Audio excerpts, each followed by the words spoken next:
Hello, my love.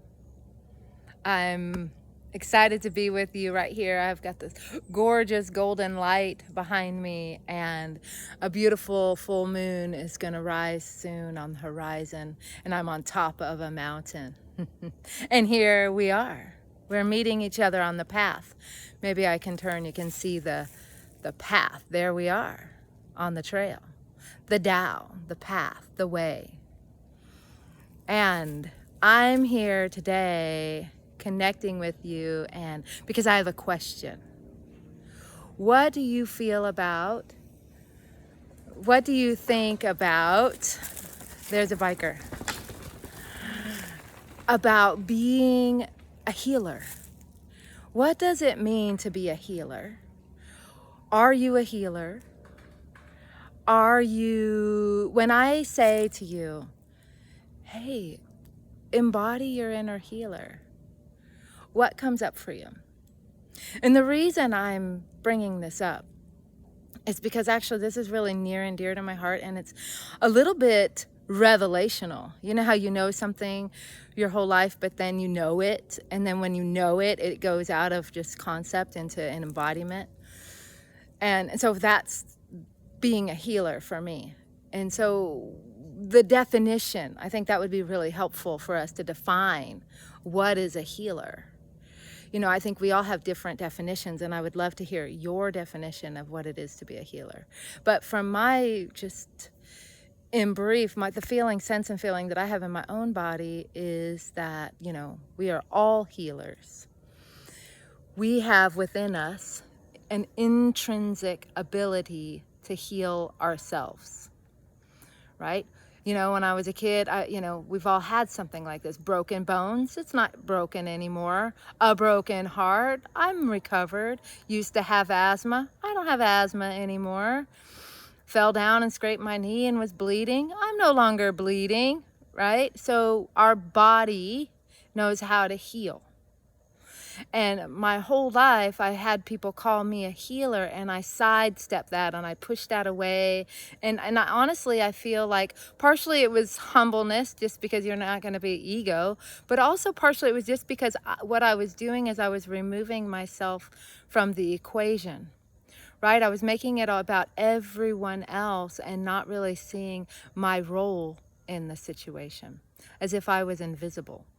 And that in some ways served me really well. As a midwife, our role as a midwife is to be with women, right? It's not to like take over and fix them, right? They're not sick, they don't need to be fixed, right? They're healthy women, and they're going through a biological experience which is intense and riddled with all types of things that make you think you need to be fixed, but you don't.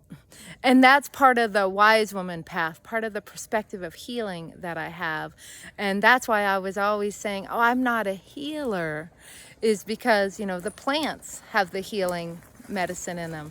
Or when you massage someone, you're just improving their circulation and you're increasing their own intrinsic healing ability.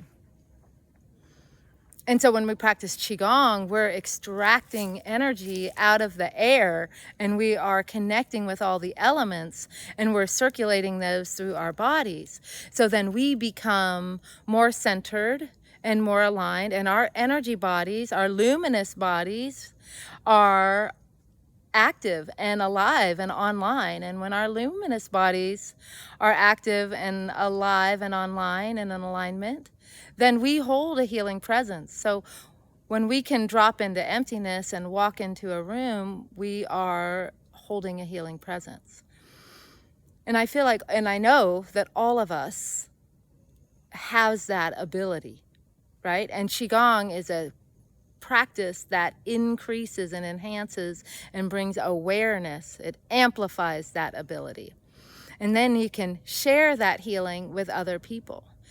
And so my question to you is, when you think of yourself as a healer or medicine woman, you know, there's some things that come up in our bodies. You know, first of all, we can't call ourselves something that we're not. Like, if it's not your profession and you haven't been trained by curanderas and medicine women, then, you know, you can't be calling yourself that and putting that on your business card. But then there's this innate aspect of us that is, all of us has medicine, and all of us hold a healing presence. So I'm curious for you, when I say, oh, you're a medicine woman, do you immediately start to think cultural appropriation?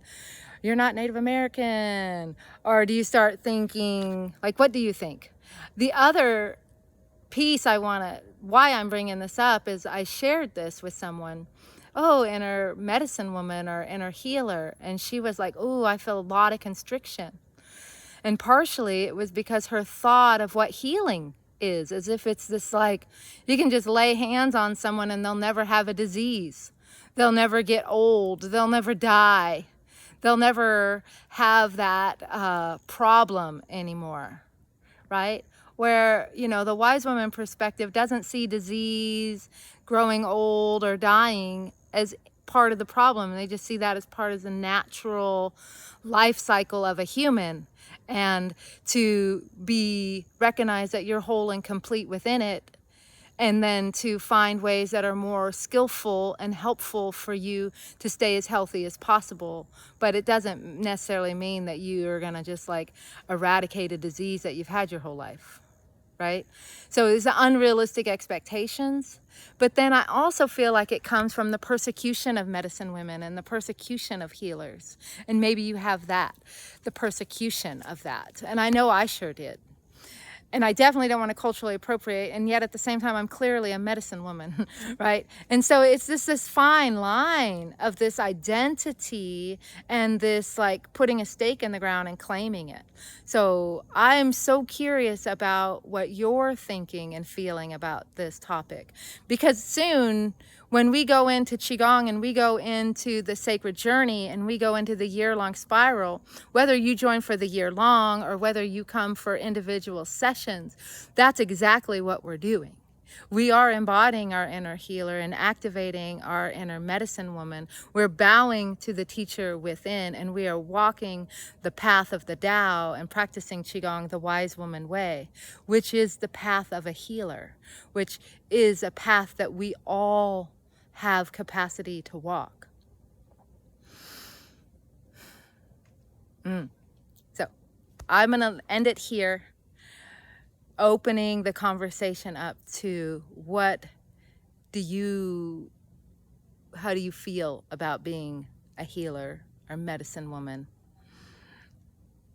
Tell me in the comments. I'll talk to you soon. Much love.